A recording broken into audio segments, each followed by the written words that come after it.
Hey everyone, you're watching News Insights. ಸುಮಾರು 4 ವರ್ಷಗಳಿಂದಲೂ ಸತತವಾಗಿ ಹೋರಾಟವನ್ನು ಮಾಡ್ತಾ ಬಂದಿದ್ದೀವಿ.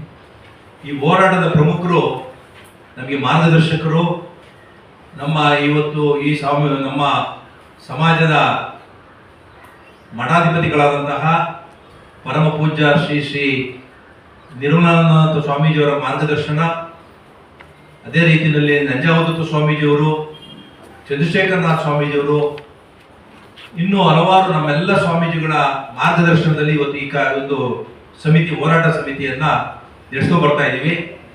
ಈ ಸಮಾರಂಭದಲ್ಲಿ ನಮ್ಮ ಸಮಿತಿಯ ರಾಜ್ಯಾಧ್ಯಕ್ಷರಾದಂತಹ ಗಾನಂ ಶ್ರೀಕಂಠಯ್ಯನವರಿದ್ದಾರೆ, ನಮ್ಮ ಮಾಜಿ ರಾಜ್ಯ ಒಕ್ಕಲಿಗರ ಸಂಘದ ಕಾರ್ಯಾಧ್ಯಕ್ಷರಾದಂತಹ ಎಂ ಎ ಆನಂದ್ ಅವರು, ನಮ್ಮ ಸಮಿತಿಯ ಸಂಚಾಲಕರಾದಂತಹ ಶಿವರಾಮಣ್ಣವರು, ನಮ್ಮ ಬಿಜೆಪಿ ವಕ್ತಾರರ ಜೊತೆಗೆ ನಮ್ಮ ಸಮಾಜದ ಹಿರಿಯರು ಆಗಿರ್ತಕ್ಕಂಥ ಅಶೋಕ್ ಗೌಡರು ಬಂದಿದ್ದಾರೆ.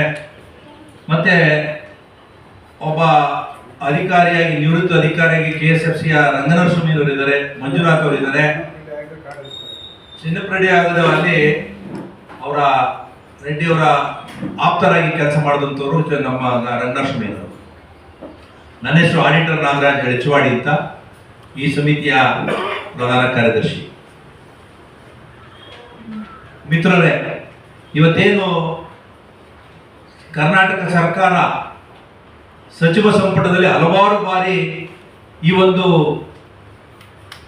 ಆಯೋಗದ ವರದಿಯನ್ನು ತಂದು ಚರ್ಚೆ ಮಾಡಲಾಗಿದೆ, ಆದರೆ ಯಾವುದೂ ಕೂಡ ರಿಸಲ್ಟ್ ಬಂದಿಲ್ಲ. ಆದರೆ ಇಷ್ಟೇ, ನಾವು ಇರ್ತಕ್ಕ ಸಚಿವರು ಶಾಸಕರು ಬಹಳ ಬ್ಯುಸಿಯಾಗಿರ್ತಾರೆ, ಯಾವಾಗಲೂ ಕೂಡ ಅವರ ಒಂದು ಕೆಲಸ ಮಾಡೋದ್ರಲ್ಲಿ ಬಹಳ ಬ್ಯುಸಿಯಾಗಿದ್ದಾರೆ. ಈ ಒಂದು ವರದಿಯನ್ನ ಪರಿಣಿತರ ವರ್ಗಕ್ಕೆ ಕೊಡುವ ಮೂಲಕ ಈ ಸಮಾಜಕ್ಕೆ ಬೇಕಾಗಿರತಕ್ಕಂತಹ ಮಾಹಿತಿಯನ್ನು ದೊರಕಿಸಿಕೊಡ್ಲಿಕ್ಕೆ ಅವ್ರ ಅನುಕೂಲ ಆಗ್ತದೆ. ಅದನ್ನು ನಾವು ಇವಾಗ ಸರ್ಕಾರಕ್ಕೆ ಒತ್ತಾಯ ಮಾಡ್ತಾ ಇದ್ದೀವಿ. ಮತ್ತು ಈ ಒಂದು ನಮ್ಮ ರಾಷ್ಟ್ರೀಯ ಅಧ್ಯಕ್ಷರಾದಂತಹ ಮಲ್ಲಿಕಾರ್ಜುನ್ ಖರ್ಗೆ ಅವರು ಒಂದು ಮಾತನ್ನು ಹೇಳಿದ್ರು ಮೊನ್ನೆ ಒಂದು ಕಾಂಗ್ರೆಸ್ ಸಮಾವೇಶದಲ್ಲಿ. ಬೇಡ ಜಂಗಮರು 2%, ಕೇವಲ 500 ಜನ ಇದ್ದಂಥವ್ರು ಇವತ್ತು 4 ಲಕ್ಷ ಜನ SC ವರ್ಗಕ್ಕೆ ಸೇರಿದ್ದಾರೆ ಅಂತ. ಹೌದು, ನಮ್ಗೆ ಅದು ಮಾಹಿತಿ ಇಲ್ಲ, ಅದು ಅವರ ಸರ್ಕಾರದ ಮಾಹಿತಿ ತಗೋಬೇಕಾಗ್ತದೆ. ಆ ರಾಷ್ಟ್ರಭಕ್ತರು ಕೂಡ ಭಿಕ್ಷಾಟನೆ ಮಾಡಿ ಇವತ್ತು ಕೆಲಸವನ್ನು ಮಾಡ್ತಾ ಇದ್ದಾರೆ. ಅವ್ರನ್ನೂ ಕೂಡ ಪರಿಶಿಷ್ಟ ವರ್ಗಕ್ಕೆ ಸೇರಿಸಬೇಕು ಅಂತ ಸರ್ಕಾರಕ್ಕೆ ಒಂದು ಮನವಿಯನ್ನು ಕೂಡ ಕೊಡ್ತಾ ಇದೀವಿ, ಸರ್ಕಾರ ಒತ್ತಾಯ ಮಾಡ್ತಾ ಇದ್ದೀವಿ. ಮತ್ತೆ ಅದೇ ರೀತಿಯಲ್ಲಿ ಇವತ್ತು ಎಲ್ಲ ಜಾತಿನ ವರ್ಗದವರಿಗೆ, ಕೆಲವು ಹಿಂದುಳಿದ ವರ್ಗದವರಿಗೆ ಗುತ್ತಿಗೆ ಆಧಾರದ ಮೇಲೆ ಕೆಲಸವನ್ನು ಕೊಡ್ತಾ ಇದ್ದಾರೆ. ಕೆಲವೊಂದು ಮಾತ್ರ ಕೊಡ್ತಾ ಇರತಕ್ಕಂಥ ಗುತ್ತಿಗೆ ಆಧಾರ ಎಲ್ಲ ಜಾತಿಯಲ್ಲೂ ಕೂಡ ಹಿಂದುಳಿದ ವರ್ಗದಿದ್ದಾರೆ, ಆರ್ಥಿಕವಾಗಿ, ಸಾಮಾಜಿಕವಾಗಿ, ಶೈಕ್ಷಣಿಕವಾಗಿ. ಅವ್ರಿಗೂ ಕೂಡ ಸರ್ಕಾರ ಅದನ್ನ ಹೆಚ್ಚಿನ ರೀತಿಯಲ್ಲಿ ಗುತ್ತಿಗೆಯನ್ನ ನೀಡಬೇಕು ಅಂತೇಳಿ ಈ ಮೂಲಕ ತಮ್ಮ ಮೂಲಕ ಒತ್ತಾಯ ಮಾಡ್ತಾ ಇದ್ದೀವಿ. ಮತ್ತು ಕೊನೆಯದಾಗಿ ನಮ್ಮ ಈ ಕಮಿಟಿ ಏನು ಕಾಂತರಾಜ್ ಆಯೋಗದ ಕಮಿಟಿಯಿಂದ ಹಿಡಿದು ಹೆಗ್ಡೆ ಇರ್ಬೋದು, ಯಾವ ಕಮಿಟಿಯಲ್ಲೂ ಕೂಡ ಎಲ್ಲ ಈಗ ನಮ್ಮ ಪ್ರವರ್ಗ 1A, 1B, 2A, 2B, 3A, 3B ಈ ಪ್ರವರ್ಗದಲ್ಲಿರ್ತಕ್ಕಂಥ ಪ್ರಮುಖರನ್ನ, ಆ ಪರಿಣಿತರನ್ನ ಹಾಕಿ ಆ ಸಮಿತಿಯನ್ನು ರಚನೆ ಮಾಡಬೇಕು ಅಂತ ಹೇಳಿ ಆಯೋಗದ ವಿಶೇಷವಾದ ಸಂಪುಟ. ಬರೀ ಒಂದೇ ಸಬ್ಜೆಕ್ಟ್ ಮೀಸಲಾತಿ ಬಗ್ಗೆ. ಯಾಕೆ ಅಂತಂದ್ರೆ ಈಗ ಇತ್ತೀಚೆಗೆ ಕರ್ನಾಟಕ ಅಡ್ಮಿನಿಸ್ಟ್ರೇಟಿವ್ ಟ್ರಿಬ್ಯುನಲ್ ಒಂದು ಆದೇಶ ಕೊಟ್ಟಿದೆ ರಿಸರ್ವೇಷನ್ ಬಗ್ಗೆ. ಈಗಾಗಲೇ ಈಗಿರೋ ರಿಸರ್ವೇಷನ್ 56% ಇದೆ. ಅದನ್ನ ಕಾಂತರಾಜ್ ಮತ್ತು JP ಹೆಗ್ಡೆ ವರ್ಗದಲ್ಲಿ 75% ಕೊಡಬೇಕು ಅಂತ ಒಂದು ರೆಕಮೆಂಡ್ ಮಾಡಿದ್ದಾರೆ. ಆ ಬಗ್ಗೆ ಚರ್ಚೆ ಮಾಡಲಿಕ್ಕೆ ಕ್ಯಾಬಿನೆಟ್ ಕರೆದಿದ್ದಾರೆ. ಆದರೆ ಈ ಕರ್ನಾಟಕ ಅಡ್ಮಿನಿಸ್ಟ್ರೇಟಿವ್ ಟ್ರಿಬ್ಯುನಲ್ ಆದೇಶದ ಪ್ರಕಾರ 56% 50% ಮಾಡಬೇಕು. ಸರ್ಕಾರ 75% ಕೊಡೋದಿರಲಿ, ಈ 6% ಯಾರು ತೆಗಿಬೇಕು, ಹೇಗೆ ಮಾಡ್ಬೇಕು, ಅದರ ಯೋಚನೆ ಮಾಡಬೇಕು.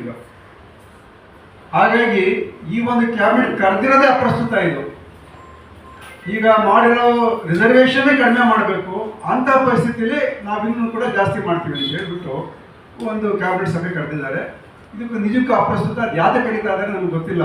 ಇಂತಹ ಜನಗಳನ್ನ ದಿಕ್ಕು ತಪ್ಪಿಸೋ ಒಂದು ಸರ್ಕಾರಿ ಕೆಲಸ ಮಾಡ್ತಾ ಇದೆ ಅಂತ ಹೇಳಿ ನಾನು ಇಷ್ಟಪಡ್ತೇನೆ. ನೋಡಿ, ಕರ್ನಾಟಕ ಅಡ್ಮಿನಿಸ್ಟ್ರೇಟಿವ್ ಟ್ರಿಬ್ಯುನಲ್ ಆದೇಶ ಇಂದ ಒಬ್ಬ ಮಧುವರ್ತ ಸ್ಟೇಟ್ ಆಫ್ ಕರ್ನಾಟಕ 25 ಅಂದರೆ ಲಾಸ್ಟ್ ಮಂತ್ 25 ತಾರೀಕು ಆದೇಶ ಹೊರಡಿಸಿದೆ. ಅದರಲ್ಲಿ ಏನಪ್ಪ ಮುಖ್ಯವಾಗಿ ಅಂದರೆ 1992ರಲ್ಲಿ ಇಂದಿರಾ ಸಾನಿ ಕೇಸ್ನಲ್ಲಿ ಸುಪ್ರೀಂ ಕೋರ್ಟ್ 9 ಬೆಂಚ್ಗಳು ಏನು ಹೇಳಿದ್ದಾರೆ ಅಂದರೆ 50%ಗಿಂತ ಮಿತಿಗಿಂತ ರಿಸರ್ವೇಷನ್ ದಾಟಾಗಿಲ್ಲ ಅಂತ.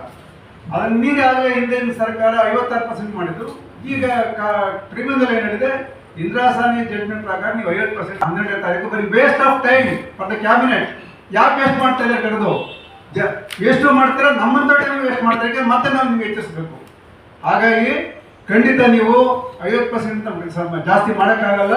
ಯಾವುದೇ ರೀತಿಯಿಂದ ಕಾಂತರಾಜ್ ಮತ್ತು ಜಯಪ್ರಕಾಶ್ ಹೆಗಡೆ ಬಗ್ಗೆ ವರದಿ ಚರ್ಚಿಸೋ ಅಗತ್ಯತೆ ಇಲ್ಲ. ಸ್ಟ್ರೇಟ್ ಆಗಿ ಸರ್ಕಾರ ತಿರಸ್ಕರಿಸಬೇಕು.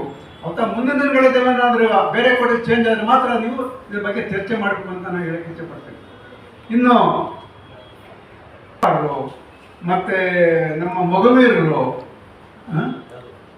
ಯಾದವರು, ಬಿಲ್ಲವರು ಎಲ್ಲರೂ ಅಪೋಸ್ ಮಾಡ್ತಾ ಇದ್ದಾರೆ. ನನಗೆ ಗೊತ್ತಿಲ್ಲ ಎಕ್ಸೆಪ್ಟ್ ಕುರುಬರು ಬಿಟ್ಬಿಟ್ಟು. ಅಂದರೆ ಕುರುಬ ಜನಾಂಗಕ್ಕೆ ಏನು ಮಾಡಿದ್ದಾರೆ, ಈ ವರದಿನಲ್ಲಿ 103% ರಿಸರ್ವೇಷನ್ ಕೊಟ್ಟಿದ್ದಾರೆ. 103%. ಎಸ್ ಸಿಗಳಿಗೆ 93% ಅಂತದನ್ನ ಪ್ರಪೋರ್ಷನೇಟ್ 100%, ಅದಕ್ಕಿಂತಲೂ ಜಾಸ್ತಿ. ಅಂದರೆ ಕುರುಬರನ್ನ SC ST ಈಕ್ವೇಟ್ ಮಾಡೋದಕ್ಕೆ ಇದ್ಯಾಕಿದು ಇಂತಹ ಸ್ವಜನ ಪಕ್ಷಪಾತ ಬೇಕಾ? ತಮ್ಮಂತಹ ಧೀಮಂತ ವ್ಯಕ್ತಿಗೆ, ಸಿದ್ದರಾಮಯ್ಯ ಧೀಮಂತ ವ್ಯಕ್ತಿಗೆ ಯಾತಿಗೆ ಸ್ವಜನ ಪಕ್ಷಪಾತ ಬೇಕು? ಇವರು SC ST ಅಷ್ಟು ಇರೋ ನಿರ್ಗತಿಕರಲ್ಲ ಕುರುಬ ಸಮಾಜದವರು. ಆದ್ದರಿಂದ ದಯವಿಟ್ಟು ಇದು ಸಮಾಜಕ್ಕೆ ಒಂದು ಒಳ್ಳೆಯ ಮೆಸೇಜ್ ಹೋಗೋದಿಲ್ಲ. ತಾವು ದಯವಿಟ್ಟು ಈ ಕೆಲಸ ಮಾಡಬೇಕು.